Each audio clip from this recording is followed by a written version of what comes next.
Come, let us explore the eye technique that makes meditation psychedelic.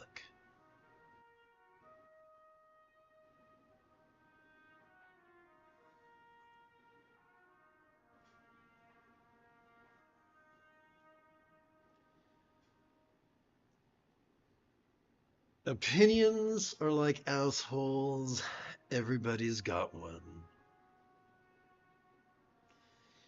And there are no shortage of opinions when it comes to the role that eyeballs play in meditation. Some say close your eyes tight, like you don't want to get pepper spray in the protest. Others say open them wide. Others say relax your eyes, keep them half-mast. Some say gaze at the sky, or at the horizon, or at the earth. Some say gently relax your eyes and enjoy the show. Because when we do that, our brain begins to gently experience, or I rephrase it, our brain begins to experience a gentle analog of a psilocybin trip. Gentle. With your eyes closed, you might see flashes, or you might have spontaneous recollections, or those recollections might blend with fantasies, become confabulations, or they may be complete constructs. They may be very slow and very quick, or both. It has been found that under the right conditions, a psilocybin trip has been beneficial for some who suffer from post-traumatic stress disorder. They describe that somehow the trip helped them to process their trauma in ways that their habitual rigidity could not. Consider this.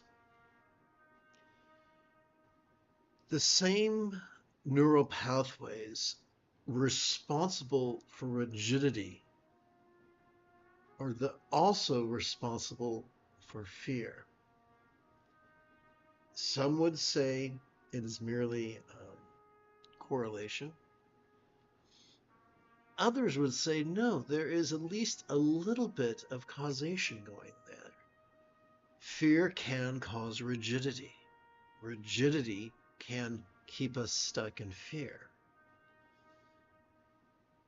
Closing our eyes gently during our practice of authentic mindfulness and meditation can help us to process the traumatic, no less the mundane.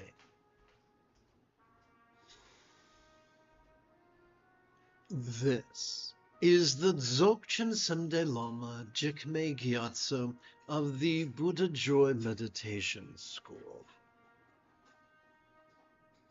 For multiple decades, I spent about 8 hours a day almost every day, studying, practicing, mastering, and reverse engineering the teachings and techniques of each school of meditation so that you wouldn't have to be bothered.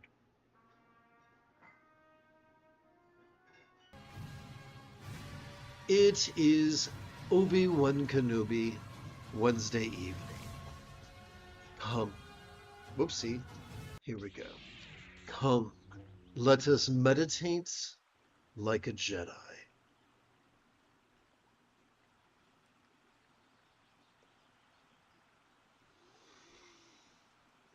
I mentioned the phrase authentic mindfulness.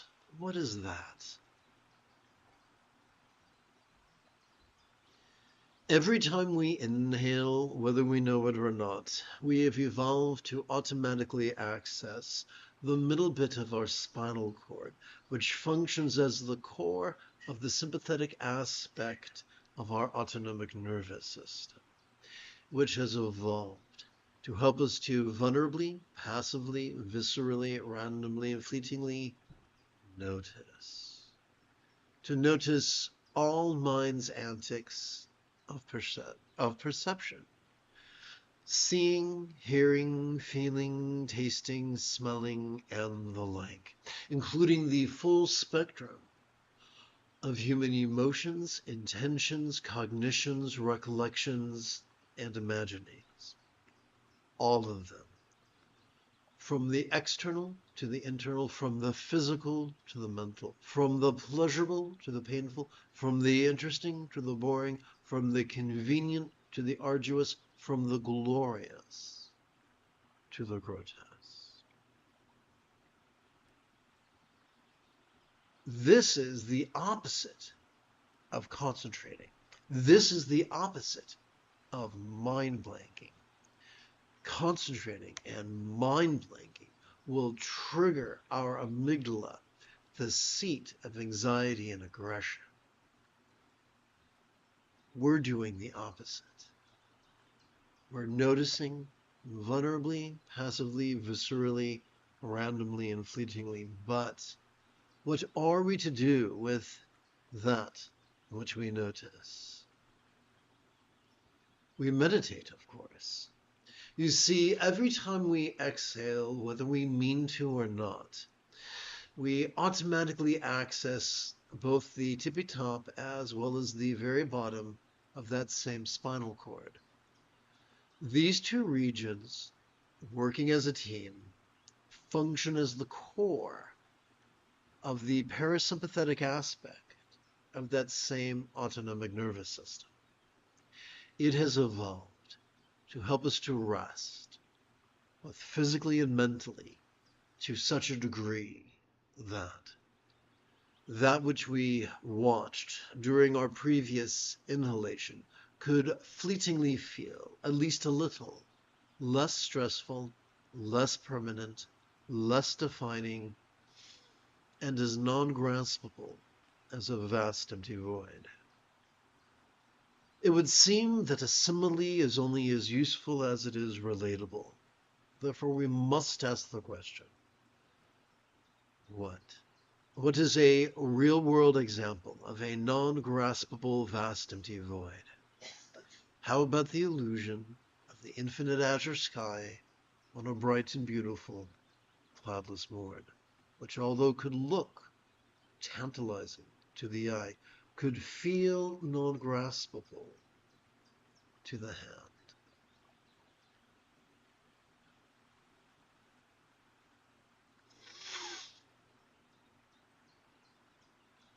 I found the most efficient way to master mindfulness and meditation is to use Bengali crease counting.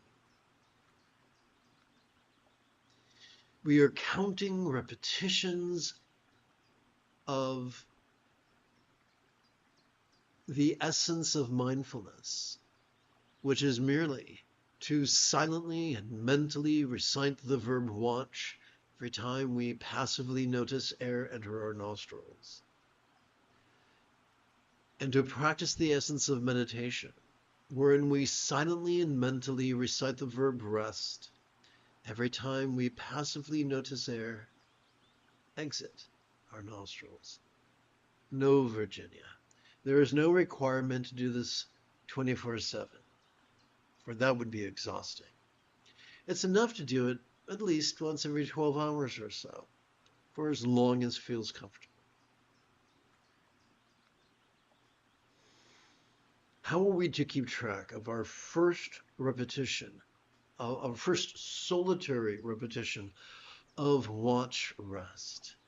Well, we'll use a tool I describe as the Pasadi Mudra or meditation gesture, which is kind of like a Swiss Army knife in that it does many things. In addition to helping us keep track of our repetition, it helps us to gently invite our real or imagined subtle energy to coalesce upon the crown of our head. At night, as we lay in bed, it helps us to fall asleep. At the end of our life, it helps us to transition peacefully. And when we are stressed out, it helps us to keep from melting down. Alrighty then, how do we do this deal?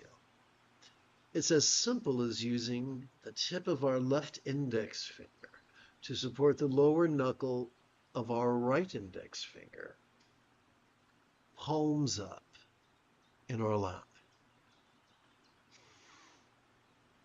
Excuse me.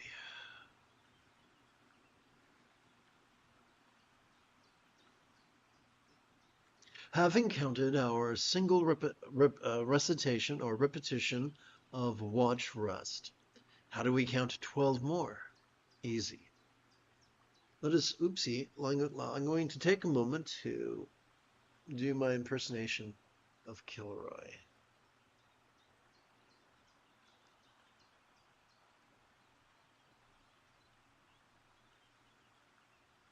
Every time we silently and mentally recite the verb watch as we inhale, we advance our right thumb,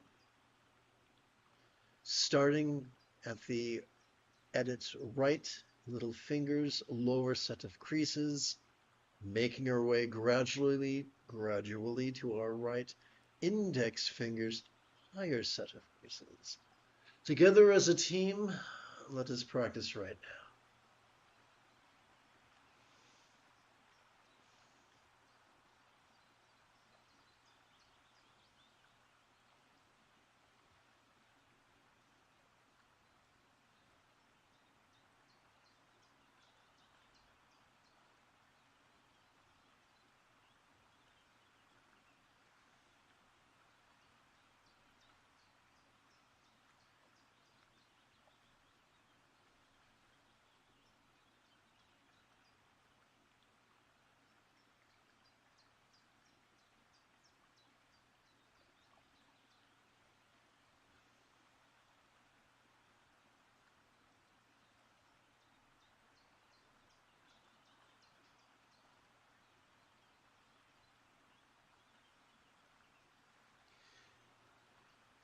To keep track of our next single repetition, we touch the tip of our left thumb to its little finger's lowest set of creases.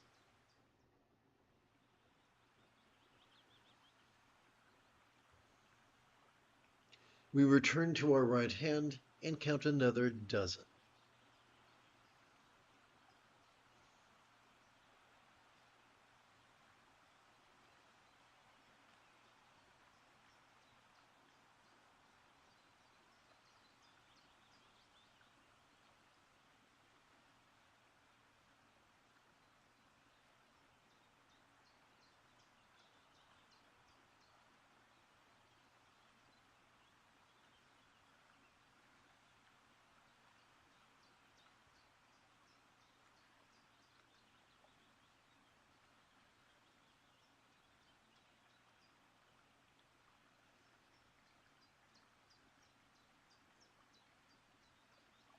To keep track of our next single repetition, we advance our left thumb.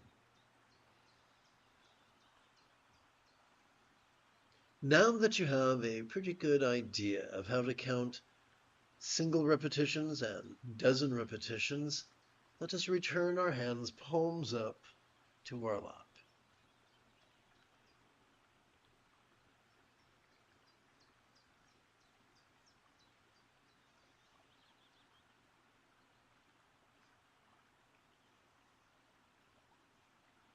This could feel daunting. Fortunately, repetition is the mother of skill. The more you hang out with me during these live streams and practice these techniques, the quicker you could master them.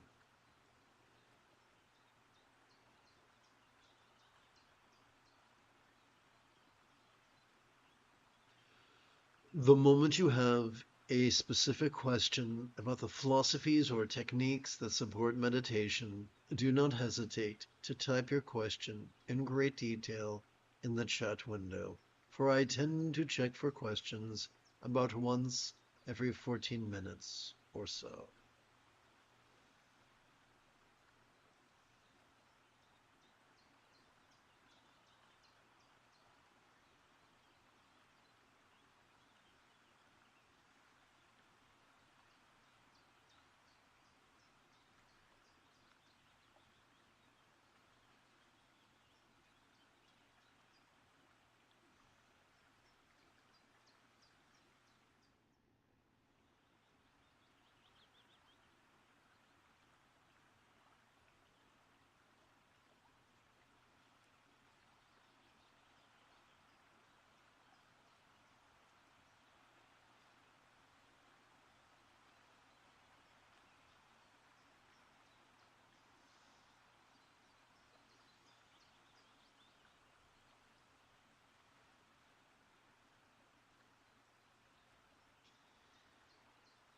The benefits of authentically cooperating with our sympathetic and parasympathetic aspects of our autonomic nervous system is that in addition to experiencing awareness and peace, the anxiety and aggression of our amygdala is calmed, and the empathy of our anterior cingulate gyrus is stimulated.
What is enlightenment? Is enlightenment having no thoughts? No. Is enlightenment only feeling some emotions but not others? No. Or the first enlightenment factor is mindfulness, and just as 7 minus 1 is no longer 7, enlightenment minus mindfulness is no longer enlightenment. What if enlightenment was nothing more than simply mastery of the Buddha's Eightfold Path? But what is mastery? As children, we got so good at using the toilet, as opposed to our diapers, at tying our shoes, brushing our teeth, riding a bike, no less reading, writing, and arithmetic, that we were able to perform them spontaneously, habitually, easily, and effectively. We can so master the various elements of the Buddha's Eightfold Path. The seventh and eighth folds we've already explored this evening. mindfulness and meditation. They function as the jetpack, the supercharger, the dynamo, if you will, causing us to master the remaining six folds effortlessly. The more we sit and breathe and watch and rest, the more we cannot help but notice change, and how that which we notice doesn't really define us, and isn't as nearly as solid as it sometimes seems. The more that we sit and breathe and watch and rest, the more that we cannot help but practice kind intention, kind communication, kind conduct, and kind commerce. The more that we sit and breathe and watch and rest, the more our choices and our utterances and our deeds flow, not from contrived calculations, not from wild scatteredness, but instead from love's deeply centered spontaneity.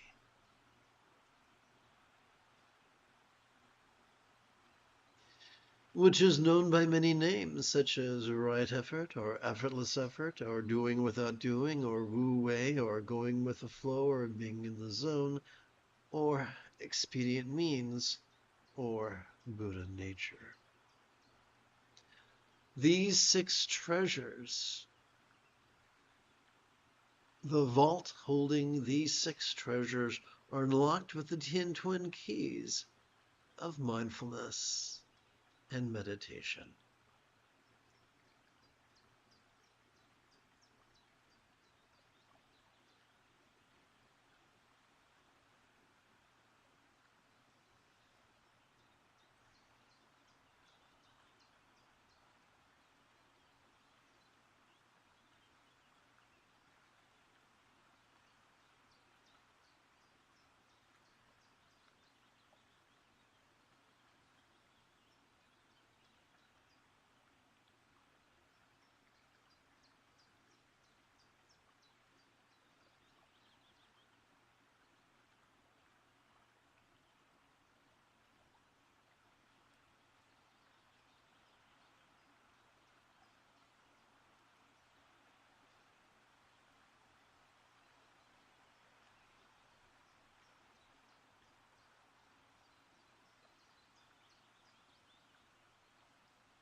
Sturgeon's law reminds us that 90% of everything sucks, including humans, including meditation teachers. That suckiness could look like habitually indulging our tendencies to be rigid, fearful, superstitious, controlling, elitist, cryptic, competitive, and cruel.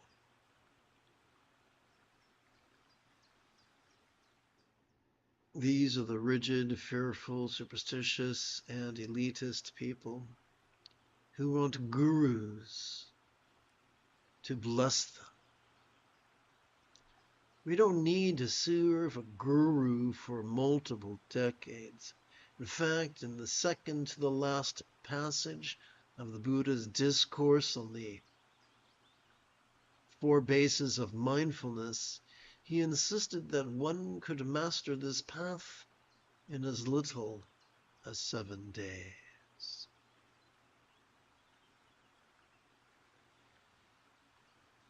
There will always be people who love importance and power and prestige. They will tell you fairy tales designed to empower them and disempower us.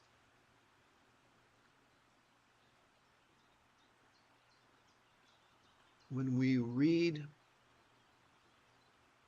the opus magnus of the great Buddhist reformer Prahevajra. We read, the path is easy, the path is simple, we have all that we need.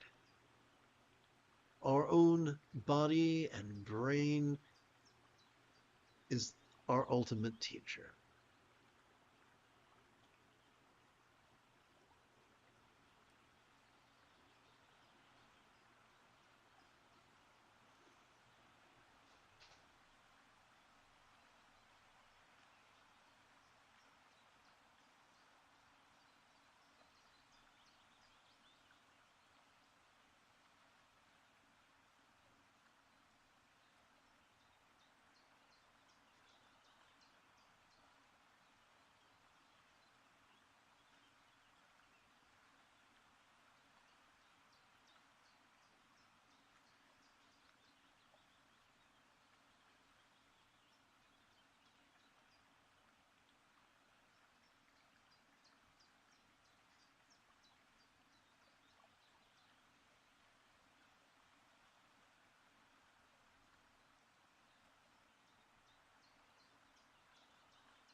The proof of the pudding is in the tasting.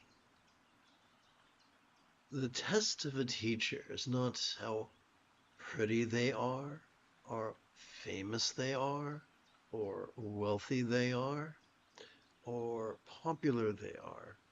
The test of a teacher is simply this. When they give you a technique, does it work for you? If you play with the technique they give you, once every 12 hours for 7 consecutive days, do you wind up feeling more peace or less peace? More love or less love? Or in other words, is your experience defined by feeling anxious and cranky or peaceful and loving? That's the only test. No need to hide behind rituals or pedigrees.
You have taken your first step into a much larger world. If you feel that I have earned it, you could give this live stream a thumbs up. You could even help support this channel. For Meditate Like a Jedi is made possible thanks to the generosity of viewers just like you.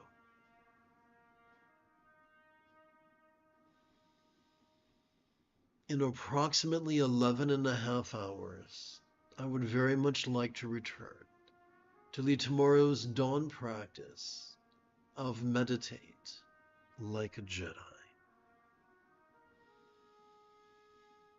And if you are as geeky as me, may the Force be with you always.